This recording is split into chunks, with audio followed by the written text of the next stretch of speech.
There are a plethora of things to think about before you buy gold and silver. But one of the most important that I've experienced and thought about is making sure that A, you can actually buy with your bank, because sometimes your bank will say no, and also when you're looking to sell your gold, to make sure that you're not going to fall foul of your bank thinking you're a money launderer and the tax authorities thinking you're a tax cheat. Getting your ducks in a row and your books in order is super important. So today we are going to talk about things to think about before you buy gold and silver, specifically on how to make sure you're doing everything right when you're buying and when you're selling.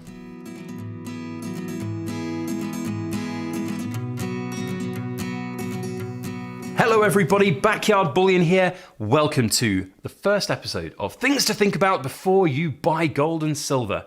My idea of a nice little mini-series of things to think about before you buy gold and silver. And we're kicking off with a really, really important one that's rearing its ugly head more and more these days as banks intrude more on our personal finances with the sole goal of either keeping us from spending our money out of their institutions or indeed just grassing us up to the tax authorities if they think that we are doing something wrong, which 99.9% of the time we're not. So how do we interact with and go through those murky waters when buying and selling gold and silver?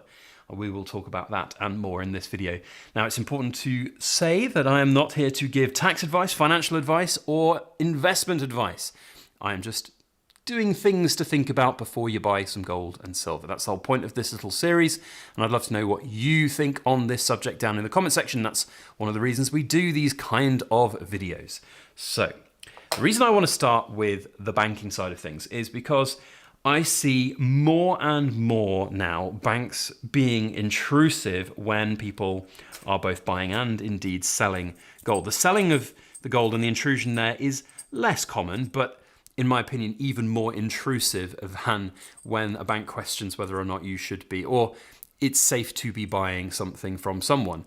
Now, I get that there are scams out there and that's fine, and I've been a victim of a scam and I understand that, but at the same time, the intrusion and sometimes massive over-exaggeration of the potential for you to be scammed by someone is just ridiculous, and it's difficult to navigate. So I thought I'd share some of my thoughts, tips, hints, and tricks on navigating that.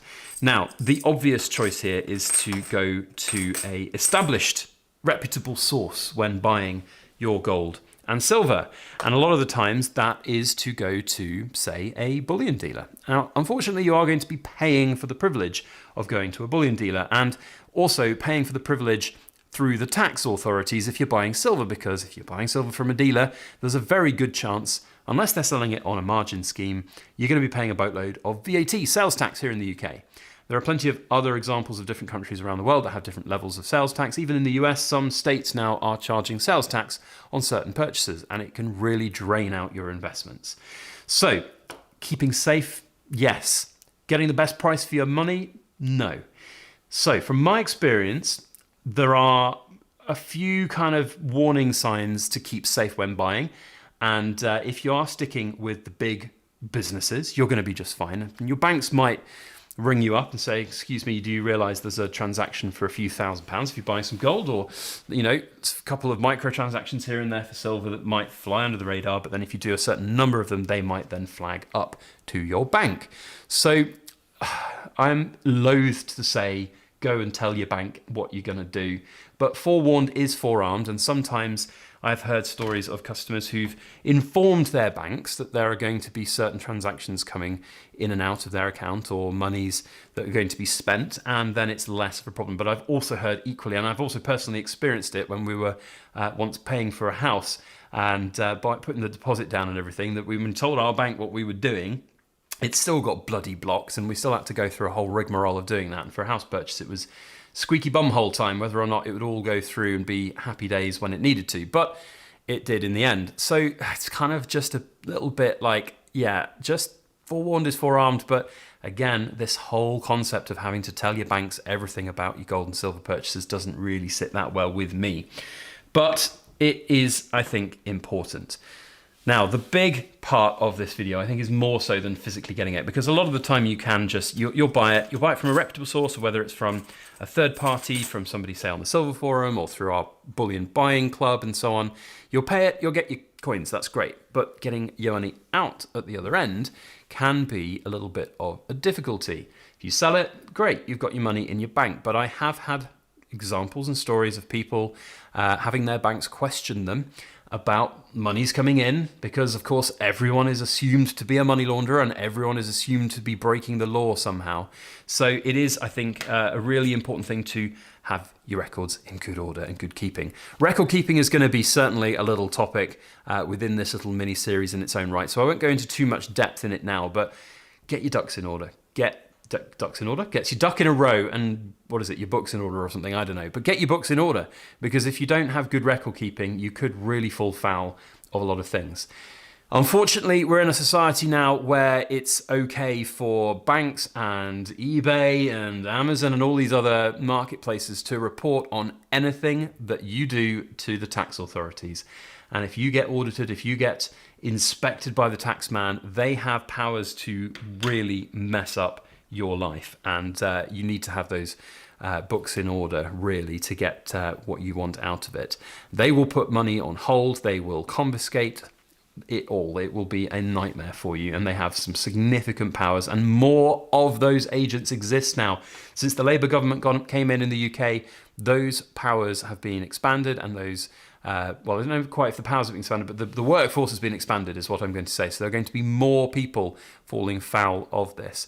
And when you're doing nothing wrong, when you've got all of your ducks in order and you're doing nothing wrong, it's important to just have those records to prove that. And a lot of people get a little bit blasé on this kind of thing. They just go, well, it's my right to have privacy and do this. And yes, I completely agree. And there's a lot I disagree with the fact that these audits might happen and people might get questioned by their banks or by the taxman. But ultimately, if that ever does happen, you don't want to be caught short, because you will be absolutely shafted and it's not going to be good.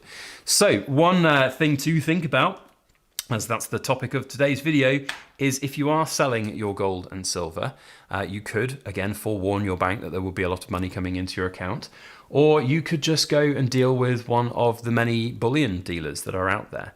In fact, right now, with the current market the way it is, that is somewhat my exit strategy for the vast majority of my gold. Maybe not for the silver, because I'm in a fortunate position that I can sell privately for a lot of stuff and get the premiums out from some of the bits I have. But for example, the gold, like these half sovereigns, they're just bought as really low to the ground premium items. And for me to go and sell to, these are personal investments, they're not business assets. If I put them into the business, that record keeping will change very drastically. There will be a lot of important paperwork to do to prove that. And then when they get sold through a business, if they do get sold through my business, that goes on my business bookkeeping and so on, and then I pay income tax on it. But these are personal private investments, very different to the poured silver side of things that I sell. And so when I get to a point where I might sell them, it's going to be a boatload simpler for me to just sell them to a dealer in all in one go, rather than to, if I put these up for sale right now on my website, great, I could probably get, well, half sovereigns at spot price. I mean, I'd get a boatload of them sold within minutes, and I'd have, 20, 30 different individual customers that I've got to then have records for and keep and show. And then that looks even more like you're potentially trading to the tax man, even though it's a personal investment, and it can really, really get you unstuck. So I guess my message here from things to think about is, if you are going to be buying, make sure you've got the right sort of strategy when it's there, and when you're selling, really consider the implications of trying to maximize things. If you're, yes, arguably going to get maybe 1% more for your money on your sovereigns if you sell them independently, is it worth the risk and the hassle? That's something to think about. I'm not saying that you should do it one way. You shouldn't necessarily do it the way I'm doing it either. It's down to each individual about what they want, what kind of risk profile they like to engage with. A lot of people think, that if you do it and you get audited, great, it's fine, you'll just prove your case and you'll be done. It can be a big stressful thing. I have never fully been audited by the tax authorities, but it is a stressful thing to be audited. I know people who have, self-employed people, businesses that have been audited, and it sucks. There are a lot of people who go through a significant amount of stress. You can buy insurance for being audited by HMRC. That's how stressful it can be, and it can cause people to lose income and so on. So it is not something you want to mess with. And I see it more and more on social media over these last few years since COVID, when every man and his dog thinks that he can be an armchair bullion dealer. And then they don't do their record keeping, and then they get all messed up by their own petard, to quote an interesting phrase. So, but anyway, yes, it's interesting, and it's things to think about, which is the name of this little mini-series. Let me know what things you would like to think about in the future. So if you're in the Cool Kids Club, I am not going to get you, well, okay, no, I am going to get you to quote a serial number because you're super special and extra cool. So if you're in the Cool Kids Club, what I want you to do is quote a serial number, which is this one, P045404, and then tell me what things you want to hear me talk about that you think about before you buy gold and silver. It's great to get your input on the next little subject title, and the idea is to do these weekly on the weekends. It'd be a fun little series of things to think about. That's it from me. See you on the next video. Thanks for watching, and as always, please make sure that you like, share, comment, and subscribe for more.